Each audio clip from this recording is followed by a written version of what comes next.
अस्सलाम वालेकुम रहमतुल्लाहि व बरकातहू। प्रोग्राम स्पोर्ट्स राउंडअप के साथ मैं हूं बैताहिर और मेरे साथ तकनीकी मुआविन हैं आज जासिम अल हद्दाद। हम दोनों का सलाम कबूल कीजिए।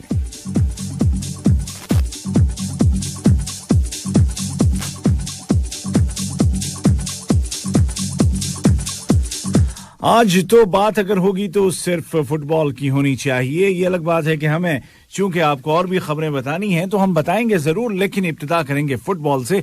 और फुटबॉल की दुनिया का एक बहुत बड़ा टूर्नामेंट जो कि बिल्कुल आखिरी मरहले में है और आज पहला सेमीफाइनल इस वक्त जब मैं आपसे मुखातिब हूं तो जारी है ट्यूनिस और मिस्र की टीमों के दरमियान और ये मैच खेला जा रहा है इंटरनेशनल स्टेडियम 974 की पिच पर। और अब से 1 मिनट पहले तक कोई भी टीम गोल करने में कामयाब नहीं हो सकी थी।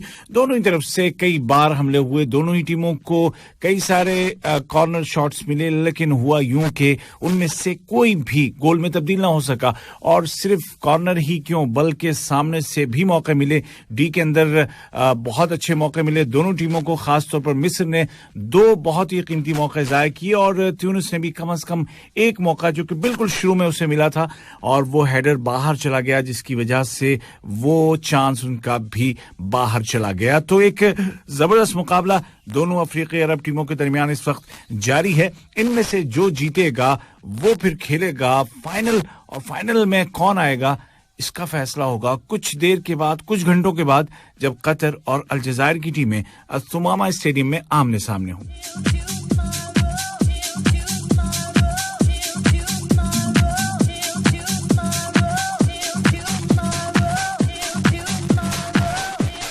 तो जनाब बड़े ही शानदार अंदाज में अरब कप, फीफा अरब कप 2021 खत्म होने को आया है और दुनिया भर से तारीफें की जा रही हैं, इंतजामात की भी, स्टेडियम्स की भी और दीगर उन तमाम चीजों की जो कि जरूरी होती हैं किसी भी बड़े इवेंट को मुनाकिद करने के लिए। और उनमें सर फहरिस्त हैं फीफा के सदर जियानी इन्फैंटिनो, जिन्होंने ये कहा है अलकास टीवी के साथ बात करते हुए कि अब तक फीफा अरब कप हर एतबार से मुकम्मल तौर पर कामयाब रहा है।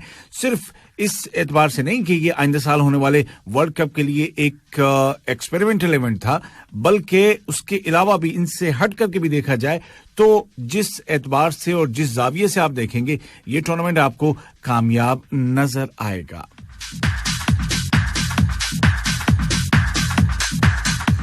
उन्होंने कहा कि ये हर एतबार से एक शानदार टूर्नामेंट और यूं कहिए कि दुनिया के तकरीबन 150 मिलियन अफराद की अहमियत का मरकज बन गया ये टूर्नामेंट और यही इसकी सबसे बड़ी कामयाबी है। उसके अलावा उन्होंने स्पेक्टेटर्स की भी बहुत तारीफ की कि इतनी बड़ी तादाद में लोग आए और मैच देखा और देख रहे हैं और अब तो जितने भी मैच बचे हैं उनमें से किसी भी की भी टिकट बाकी नहीं है।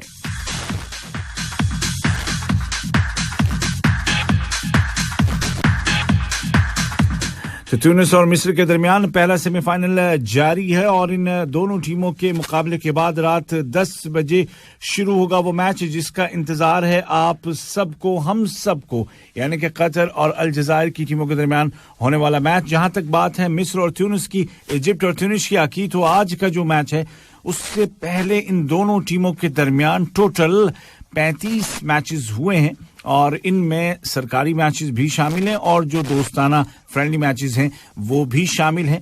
35 में से 14 मरतबा ट्यूनीशिया की टीम जीती है और 13 मरतबा मिस्र की टीम जीती है, जबकि 8 मैचेस बराबरी पर खत्म हैं।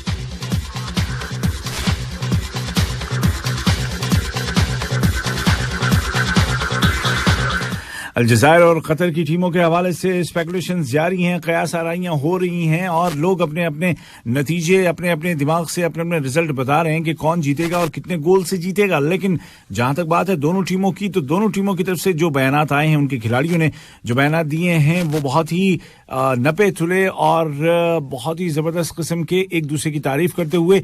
और यही एक स्पिरिट होती है स्पोर्ट की कि आप अपने सामने वाले किसी खिलाड़ी या किसी टीम को ना तो कमतर समझते हैं और ना ही उसका मजाक उड़ाते हैं, बल्कि उसको उसकी ड्यू रिस्पेक्ट देते हैं। तो जनाब दोनों ही टीमें बहुत ही जबरदस्त हैं। अगर एक तरफ एशिया का चैंपियन कतर है 2019 का, तो 2019 में ही अफ्रीका का चैंपियन बना था अलजजायर। तो इस तरह से 2 चैंपियंस, 2 कॉन्टिनेंट, और अलजजायर की टीम के 4 खिलाड़ी कम से कम यहाँ दोहा में खेलते हैं और उनके अगर मैं नाम आपको बताऊं तो एटलीस्ट 3 के नाम मैं बता सकता हूं।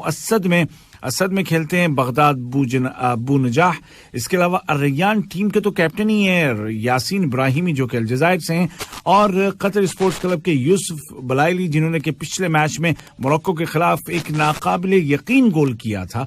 तो ये वो खिलाड़ी हैं जो यहाँ कतर की टीमों में खेलते हैं, कतरी खिलाड़ियों को समझते हैं, एक दूसरे के दोस्त हैं और एक लंबे अरसे से यहाँ इसी फिजा में इसी माहौल में खेलते हैं, तो शायद बेहतर अंदाज में टैकल कर सकें। लेकिन यही बात कतरी टीम के हक में जाती है कि वो इन खतरनाक तरीन खिलाड़ियों का अंदाज जानती है अच्छी तरीके से, और जब जानती है तो फिर उनको रोक भी सकेगी और उनके खिलाफ एक अच्छी स्ट्रेटेजी भी बना सकेगी।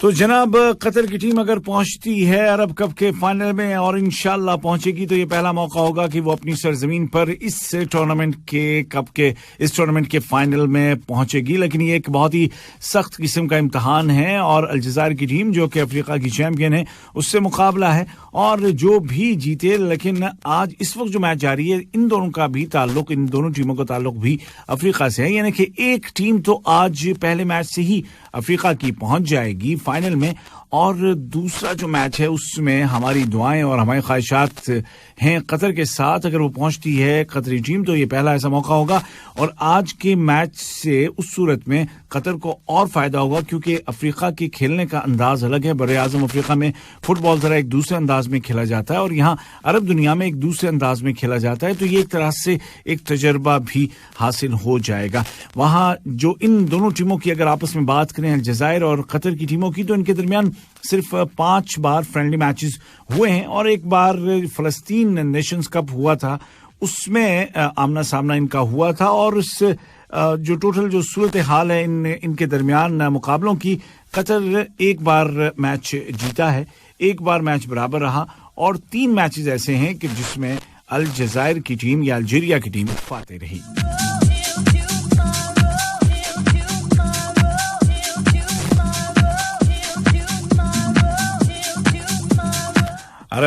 फीफा अरब कप खत्म होने के बाद यहाँ पर एक और बड़ा टूर्नामेंट तो नहीं लेकिन एक टूर्नामेंट का फाइनल यहाँ पर होगा और ये है सुपर अफ्रीकी कप। सुपर अफ्रीकी कप होता है 2 चैंपियंस के दरमियान और ये चैंपियंस हैं इस साल के अल मगरबी यानी कि मोरक्को की टीम अर-रजा और दूसरी टीम है मिस्र की अल अहली, एक कॉन्फेडरेशन कप की चैंपियन है और एक अफ्रीकन चैंपियंस लीग की चैंपियन है। तो इन दोनों टीमों के दरमियान मुकाबला यहाँ होने वाला है फीफा अरब कप के बाद और उसके लिए तैयारियां जारी हैं।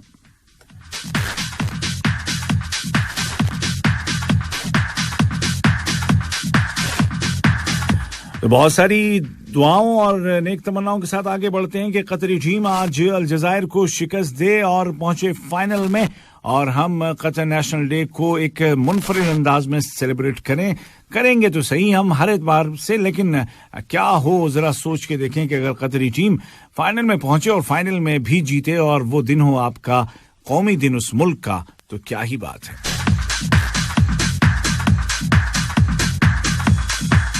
फुटबॉल की दुनिया या खेलों की दुनिया जहां बहुत खुशियां देती है वहां कई बार गम भी दे जाती है और किसी भी खिलाड़ी के लिए वो लम्हा बहुत ही खास और बहुत ही तकलीफ दे होता है जब वो अपने पसंदीदा खेल को, अपने मैदान को अलविदा कहे।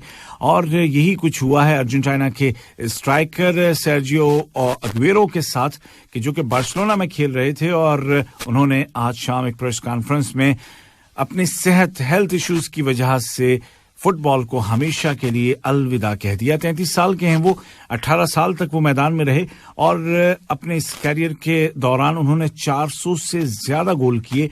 33 साल की उम्र में कोई भी रिटायरमेंट नहीं लेता है अगर उसके कोई हेल्थ इश्यूज ना हो फुटबॉल की दुनिया में, लेकिन अग्वेरो के दिल में मसला है और डॉक्टरों ने उन्हें मशवरा दिया है कि अब मजीद मैदान पर भागना उनकी सेहत के लिए खतरनाक हो सकता है।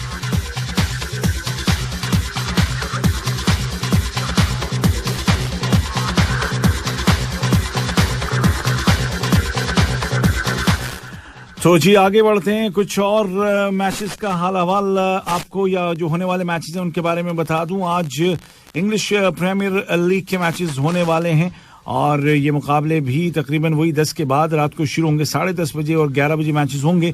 ब्राइटन वॉल्वरहैम्पटन से खेलेगा, बर्नली का सामना वेटफोर्ड से होगा, क्रिस्टल पैलेस साउथहैम्पटन से और आर्सेनल खेलेगा वेस्ट हैम यूनाइटेड से। जबकि जर्मन फुटबॉल लीग बुंडेसलिगा में होगा मुकाबला प्रोसिया मॉन्शनलाबाख का इंट्रैक्ट फ्रैंकफर्ट से और यूनियन बर्लिन सामना करेगा फ्राइबर्ग का, जबकि प्रोसिया डॉर्टमुंड खेलेगा ग्रोइटर फोर्थ के साथ और ये मुकाबला भी 10:30 बजे होगा। वहीं एक टूर्नामेंट जो कि मैराडोना के नाम से मैराडोना कप, इसका चैंपियन बना है उन्हीं का हमवतन, उन्हीं का क्लब बोका जूनियर्स, जिन्होंने बार्सिलोना को हराया है पेनल्टी किक में, पेनल्टी शूटआउट्स में 4-2 के मुकाबले 4 गोल से। असल वक्त में 1-1 गोल से दोनों टीमें बराबर रही थी। जबकि कल होने वाले इंग्लिश प्रीमियर लीग के मैचों में नॉरिच सिटी को शिकस्त हुई एस्टन विला के हाथों 2-0 से, जबकि मैनचेस्टर सिटी ने हराया है लीड्स यूनाइटेड को बहुत ही बुरी तरीके से 7-0 से।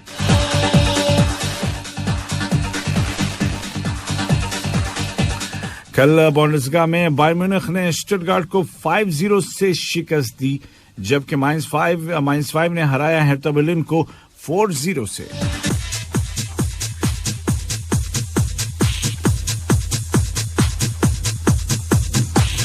और अब चलते हैं क्रिकेट की दुनिया में। एक खबर जो कि बड़ी ही गर्म है, कहिए कि सोशल मीडिया पे और नेशनल मीडिया पे भी, और बड़ी अफवाहें हैं कि रोहित शर्मा जो कि हाल ही में ओडीआई और T20 के कप्तान बनाए गए हैं बीसीसीआई की जानिब से, उनके और टेस्ट कैप्टन विराट कोहली के दरमियान जबरदस्त किस्म के इख्तलाफात हैं और इन कयास आराइयों को, इन अफवाहों को और ज्यादा हवा मिली तब जब रोहित शर्मा की जानिब से ये कहा गया कि वो इंजर्ड हो गए हैं और उस वजह से वो साउथ अफ्रीका के खिलाफ टेस्ट सीरीज में नहीं खेलेंगे।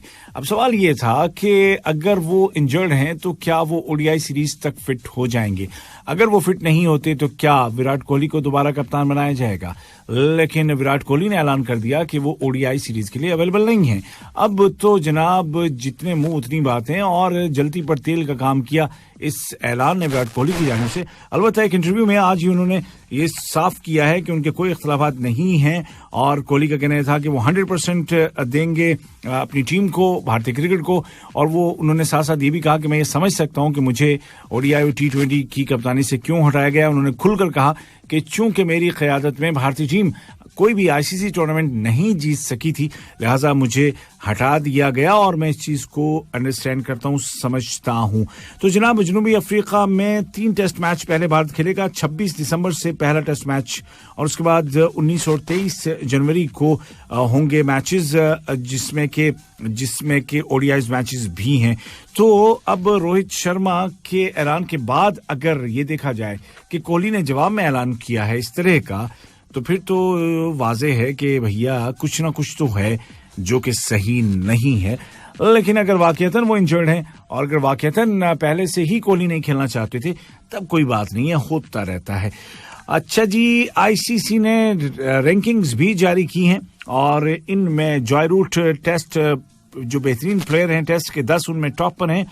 लिविंगस्टन दूसरे नंबर पर हैं जिनका ताल्लुक ऑस्ट्रेलिया के साथ है और ऑस्ट्रेलिया के ही इसमें तीसरे पर, और विलियमसन न्यूजीलैंड के चौथे पर, जबकि रोहित शर्मा भारत के 5वें नंबर पर और विराट कोहली 6वें नंबर पर हैं इस फहरिस्त में।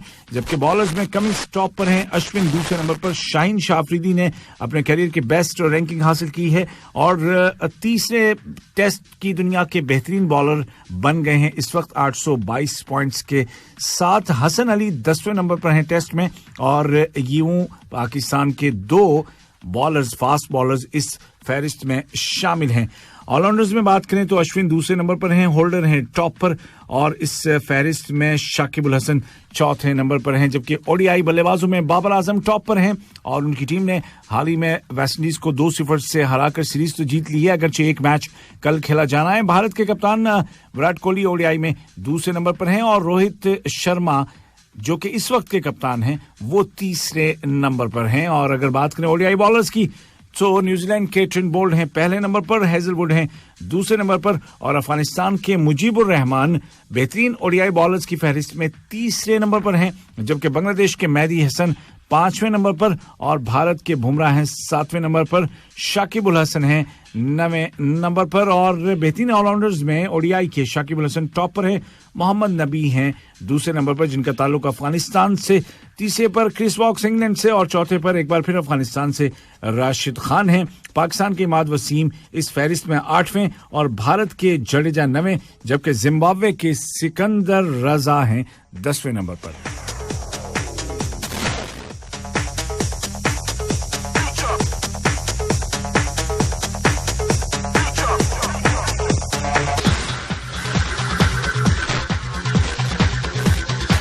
तो जनाब इसी के साथ प्रोग्राम स्पोर्ट्स राउंड अप का वक्त भी खत्म होता है, लेकिन खत्म होने से पहले मैं आपको बता दूं कि ट्यूनिस की टीम जीत चुकी है अरब कप 2021 का पहला सेमीफाइनल और पहुंच चुकी है फाइनल में, जहां इंशाल्लाह सैटरडे को कतर का उसके साथ होगा मुकाबला, क्योंकि कतर का मुकाबला अब से कुछ देर के बाद 2 घंटे के बाद 10 बजे सुमामा स्टेडियम में शुरू होगा अलजायर के खिलाफ। और हमारी तमाम दुआएं और तमाम नेक ख्वाहिशात हैं कतरी टीम के साथ। तो ट्यूनिस के चाहने वालों को, मदाओं को बहुत बहुत मुबारक। हमारे ऑफिस में भी 2 लड़कियां हैं ट्यूनिस की, मोल्का और रानिया, दोनों को बहुत बहुत मुबारक।